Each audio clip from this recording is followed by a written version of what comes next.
Banyak orang yang mengaku sebagai keturunan Rasulullah SAW, padahal hakikatnya mereka tidak ada hubungannya sama sekali dengan nasab beliau.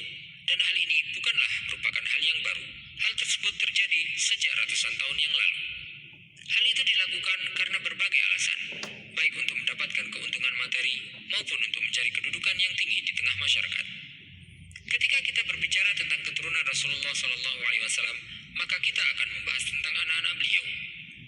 Putra Rasulullah SAW semuanya telah diwafatkan oleh Allah SWT ketika Rasulullah SAW masih hidup. Yang tersisa adalah cucu beliau, yaitu Hasan dan Husain. Mereka berdua adalah putra dari Ali bin Abi Thalib radhiyallahu anhu, sepupu Rasulullah SAW, dengan putri beliau, Fatimah radhiyallahu anha. Anak keturunan Fatimah radhiyallahu anha pun kemudian dinisbahkan kepada Rasulullah SAW dan bukan lagi kepada ayah mereka. Para ulama menyebutkan bahwa hal tersebut merupakan salah satu keistimewaan Rasulullah SAW. Di antara yang menjadi landasan hal tersebut adalah sabda Rasulullah SAW, "Fatimatu bid'atun minni." Fatimah merupakan bagian dari darah dagingku. Sebagaimana juga Rasulullah SAW menyebutkan tentang cucu beliau, yaitu Al Hasan dengan sabda beliau, "Inna bni hadza sayyid." Sesungguhnya anakku ini adalah seorang sayyid yang mulia.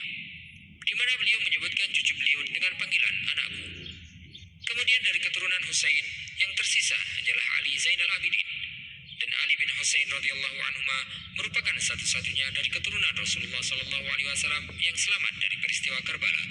Dan dari anak keturunan beliaulah tersambung nasab Rasulullah SAW hingga saat ini melalui jalur Husain. Maka perlu Anda ketahui bahwa siapapun yang bernasab kepada Husain radhiyallahu anhu hingga hari ini merupakan keturunan dari Ali bin Husain radhiyallahu anhuma. Sementara dari keturunan Hasan ada dua orang anak, yaitu Hasan al-Musanna dan Zaid al-Ablaj. Dan dari ketiga orang inilah keturunan Rasulullah SAW ada hingga saat ini yang tersebar di seluruh penjuru dunia. Mereka adalah Ahlul Bait, para Sayyid dan Syarif, yang dikenal nama-nama mereka serta tercatat nasab mereka hingga sampai ke Rasulullah SAW. Ketika terlahir seorang bayi dari kalangan Syarif, namanya akan dicatat dan ditulis nasabnya hingga sampai ke Rasulullah SAW. Tidak diragukan lagi bahwa para keturunan Rasulullah SAW menempati kedudukan yang tinggi. Ketika masa Daulah Mamalik, terdapat sebuah jabatan yang disebut sebagai Naqibul Ashraf, yang mana jabatan tersebut merupakan ketua dari para syarif keturunan Rasulullah SAW.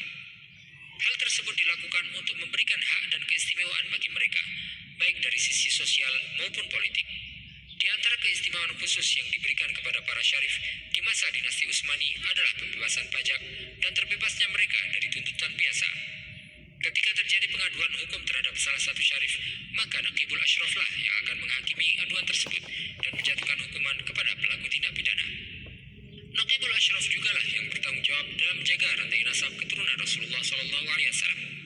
Kantor Naqibul Ashraf berada di ibu kota dinasti Utsmani, dan kedudukan ini selalu ada di tiap masa pemerintahan Utsmani. Jabatan Naqibul Ashraf ini juga bertugas untuk mencatat setiap kelahiran baru dari keturunan Rasulullah SAW.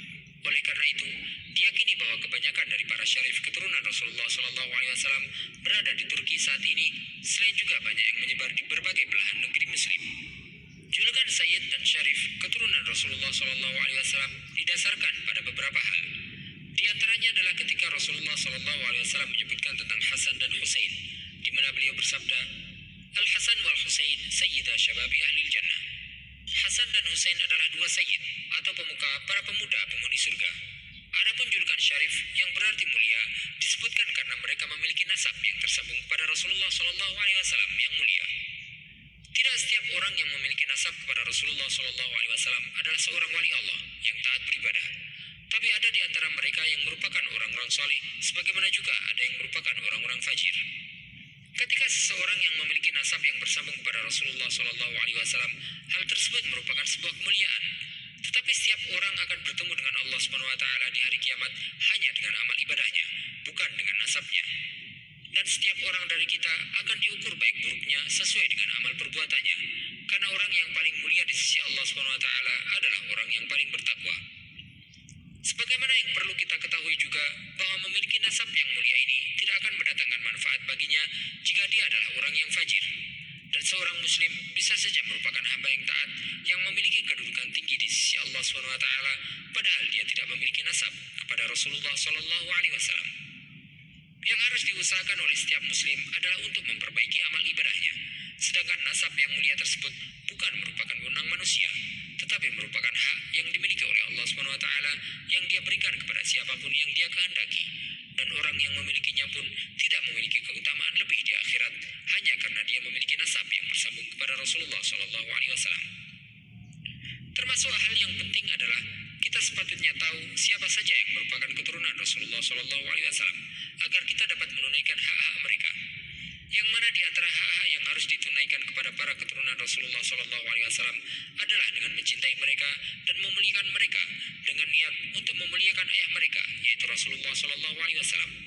Tetapi tidak boleh untuk mengutuskan mereka ataupun menganggap bahwa mereka adalah orang-orang yang maksum dan tidak mungkin melakukan kesalahan.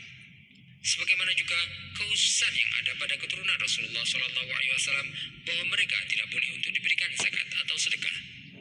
Wallahu ta'ala a'lam wa sallallahu wa sallam wa baraka ala sayyidina Muhammadin wa ala alihi wa sahbihi ajma'in.